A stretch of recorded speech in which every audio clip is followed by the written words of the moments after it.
Hello students, this is our paper first and semester second, that is EVS 2401, and paper name is Solid and Hazardous Waste Management.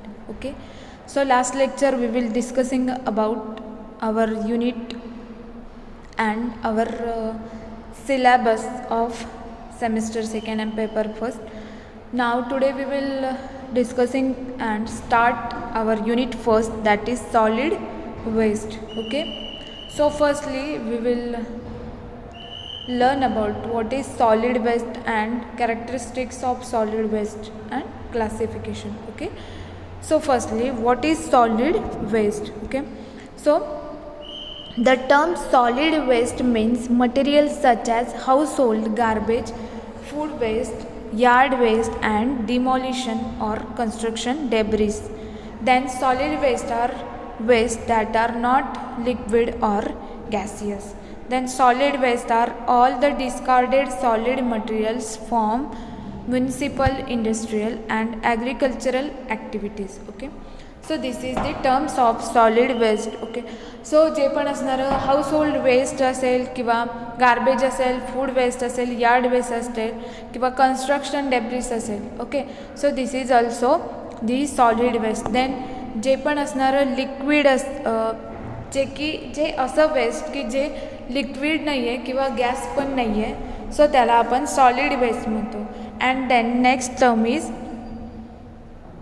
Municipal industrial waste असेल किंवा agricultural activities through create होणारं जे पण waste असेल, this is also solid waste. Then classification of solid waste is firstly e waste, then industrial waste, biomedical waste, agricultural waste and municipal solid waste. This is the classification of solid waste. So see this picture: e-waste, then agricultural waste, then biomedical waste and industrial waste. These all are the classification of waste. Then characteristics of waste. There are three characteristics of waste. Firstly physical characteristics, then chemical characteristics and biological characteristics of solid waste. So firstly we will discussing about physical characteristics of waste. Then information and data on the physical composition of solid waste.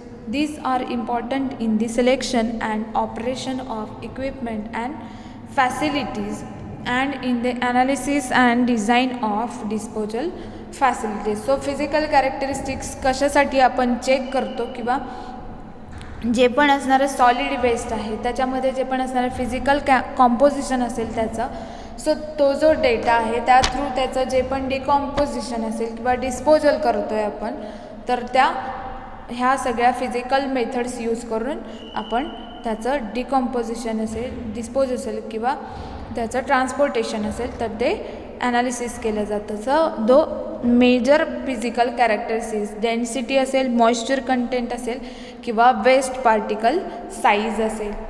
Then other physical characteristics colour असेल वेस्टचा, shape of component, optical property and magnetic properties. Okay, so firstly density. So density of waste that is its mass per unit volume. Then it is a critical factor in the design of solid waste management system, that is the design of sanitary landfills, then storage असेल, types of collection असेल and transport vehicles असेल. Okay, so त्याची density का check केली जाते तर त्याचं जे पण डिस्पोजल आहे तर ते त्याच्यावरून डिझाईन केलं जातं. देन मॉइश्चर कंटेंट असेल, moisture content is defined as the ratio of the weight of water to the total weight of the wet waste. Okay, so त्यांनी त्याचा जो फॉर्म्युला दिलेला आहे, मॉइश्चर कंटेंट असेल in percent equal to wet minus dry weight divided by wet into 100. So moisture content आपण का check करतो आहे, सो त्याच्या थ्रू असणारं जे पण वेस्ट आहे किंवा जास्ती प्रमाणात जर त्यामध्ये मॉइश्चर असेल त्या वेस्टमध्ये, सो ते जास्त हेवी होतं किंवा त्याचं जे वेट आहे तर ते जास्ती प्रमाणात होतं. देन पार्टिकल साईज असेल, So the size distribution of solid waste are important in the recovery of material, especially with medicinal means such as thermal screens and magnetic separators. So त्याची जी पण पार्टिकल साईज आहे तर ती जर large साईजमध्ये particles असतील किंवा सॉलिड वेस्ट असेल तर त्याचं क्रश केलं जातं, क्रशिंग केलं जातं किंवा मॅग्नेटिक सेपरेटर्स थ्रू ते सेपरेट केले जातात. ओके, इथे पण त्यांनी त्याचा फॉर्म्युला दिलेला आहे. Then other properties, optical property असेल, त्याचा शेप असेल किंवा मॅग्नेटिक सेपरेटर असेल. Okay, then field capacity. So these all are the physical properties of waste, जेणेकरून की ते का चेक केल्या जातात. फिजिकल प्रॉपर्टीज, डेन्सिटी असेल किंवा फील्ड कॅपॅसिटी असेल, मॉइश्चर कंटेंट असेल. ओके, सो जे पण त्या सॉलिड वेस्टचं केलं जाणारं डिस्पोजल असेल. ओके, सो ते डिझाईन केलं जातं किंवा ॲनालिसिस केलं जातं. Then chemical properties of waste, solid waste. Knowledge of the classification of chemical compounds and their characteristics is essential for the proper understanding of the behavior of waste as it moves through the waste management system. So these all are the chemical properties of solid waste, that is lipid, carbohydrates, proteins, natural fibres असतील किंवा synthetic organic material असेल, that is plastic. Then non combustible, heating value, ultimate analysis and proximate analysis. This is the chemical properties included in solid waste. Okay, so firstly lipids. This class of compounds includes fats, oils and grease, and the principal source of lipid are garbage, cooking oil and fat. So हे जे lipid आहे तर त्याची क्वांटिटीसुद्धा check केली जाते, जेणेकरून की त्याचं जे पण होणारं डिकॉम्पोजिशन आहे तर ते इझिली केलं जावं. देन कार्बोहायड्रेट्स असतील, these are found primarily in food and yard waste which encompasses sugar and polymers of sugar, that is example is starch असतील, सेल्युलोज असतील. ओके, सो ह्याचंसुद्धा जे पण डिकॉम्पोजिशन आहे कार्बोहायड्रेट्सचं ते पण इझिली केलं जावं. देन प्रोटीन्स असतील, these are compounds containing carbon असेल, हायड्रोजन असेल, ऑक्सिजन असेल and nitrogen and consist of an organic acid with a substituted amine group. तर they are mainly found in food and garden waste. हे जे proteins आहेत तर ते जे पण गार्डन वेस्ट असेल किंवा फूड वेस्ट आहे इथे फाउंड होतं. आणि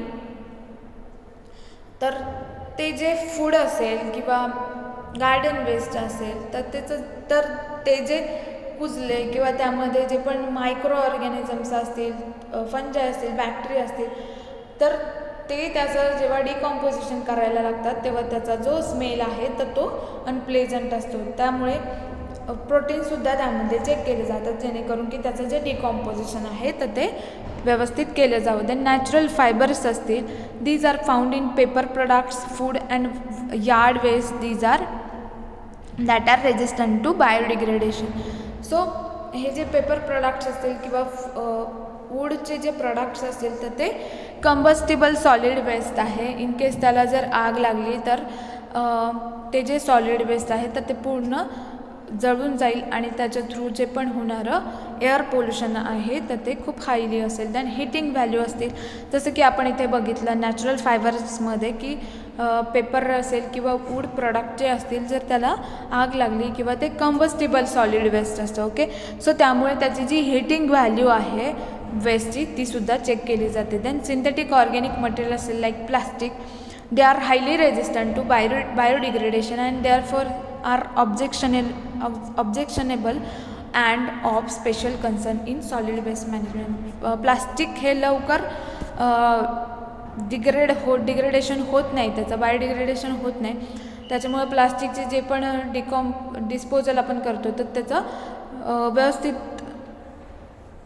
सुटेबल इन्सिनरेशन करायला लागतं किंवा जे पण प्लास्टिक आहे जर ते सॉलिड वेस्टमध्ये मिक्स असेल आणि ते जर सॉलिड वेस्ट कंबस्टिबल असेल, जर प्लास्टिक जाळलं त्या थ्रूसुद्धा जे पण एअर पोल्युशन आहे तर ते हायली प्रमाणात होतं. देन बायोलॉजिकल प्रॉपर्टीज असतील, it includes biodegradability of organic waste, odour असेल, देन ब्रीडिंग ऑफ फ्लाईज असेल.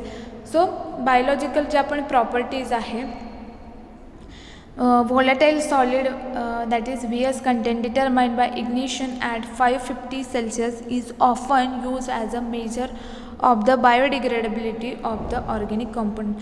सो जे पण ऑर्गॅनिक कॉम्पोनंट्स आहेत सो त्याचं जे पण डिग्रेडेशन आहे तर ते मायक्रो ऑर्गॅनिझम्स थ्रू असेल किंवा जे पण मायक्रो ऑर्गॅनिझम्स आहे तर त्या थ्रू केलं जावं. सो सगळ्या ह्या ज्या बायोलॉजिकल प्रॉपर्टीज आहेत तर त्यासुद्धा चेक केल्या जातात की जेणेकरून की ते जे सॉलिड वेस्ट आहे तर त्याचं इझिली डिस्पोजल केलं जावं. Okay, so this all are the physical, chemical and biological properties of solid waste. Okay, then their classification.